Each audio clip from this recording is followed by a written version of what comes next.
waaw kër gii ngeen di gis ñu tëj ko nii kër gii ngeen di gis ñu tëj ko dafa am ko saaga président Ousmane Sonko gis ngeen mbooloo mi ñëw bëgg koo noq mbooloo mi ñëw bëgg koo ñuus ñu rawale ko dugal ko ci kër gi fii ci Touba Darou Khoudoss de université Abdou Lahad dafa am ku fi ñëw saaga président Ousmane Sonko mbooloo mi riit attaqué ko bëgg koo ñuus gars yi rawale ko dugal ko ci kër gi noonu moo nekk ci kër gi noonu la demee. jërë ngeen jëf ci teewlu bi mbokk internet yu 5M TV Sénégal bëccëg bu tàng tey ji lañu nemmeeku ca université Assane Seck bu Ziguinchor nag ña fay jànge ak way takk der yi ñoo doon rek doon laale li ko waral bokk na ci ña fay jànge di étudiants yi lañu bëgg mooy kon ñu ubbi campus sociaux yi waaye itam rek jëm ci wàllu courant bi ñu ni amatuñu ko ba ci internet bi ak lekk ba leen fay jox ay jafe-jafe la ñuy dund moo waraloon kon tey ji ci suba ñu amaloon ab yëglu ci dañu taalee kon ay rek woto yu nekkoon foofee ca étudiant ba mu nekkoon lu tàng tax na kon boobu léegi ñu si doon wax nag mu nekk tey ji ci aljuma ji suba su tàng kon foofee ca daara ju kawe ji di Assane Seck ca Ziguinchor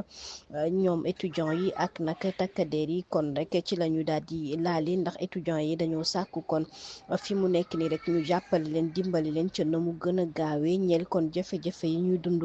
foofee ca daara ju kawe ja Abdou Mbow moom nag kon du nekkati député maanaam kon bokkul ci ñi nga xam ne am nañu chance kon bokk ci législature bi ñu daal di tekk mu mel ni njiitu groupe parlementaire bu Benno Bokk Yaakaar nag moom fi mu nekk ni kon amul rek toogu foofee ci assemblée nationale ñeel ki nga xam ni mooy Macky Sall taxawoon rek coalition takku wàllu Sénégal moom ginnaaw rek kon ba mu amee toogu ci assemblée nationale ñu ne Abdou Mbow nag di waxe rek position wam bi moom mi fi nekkoon njiitu réew mu Sénégal nag jiite kon Sénégal ci atum 2012 ba 2024 nekkoon itam rek njiitu coalition takku wàllum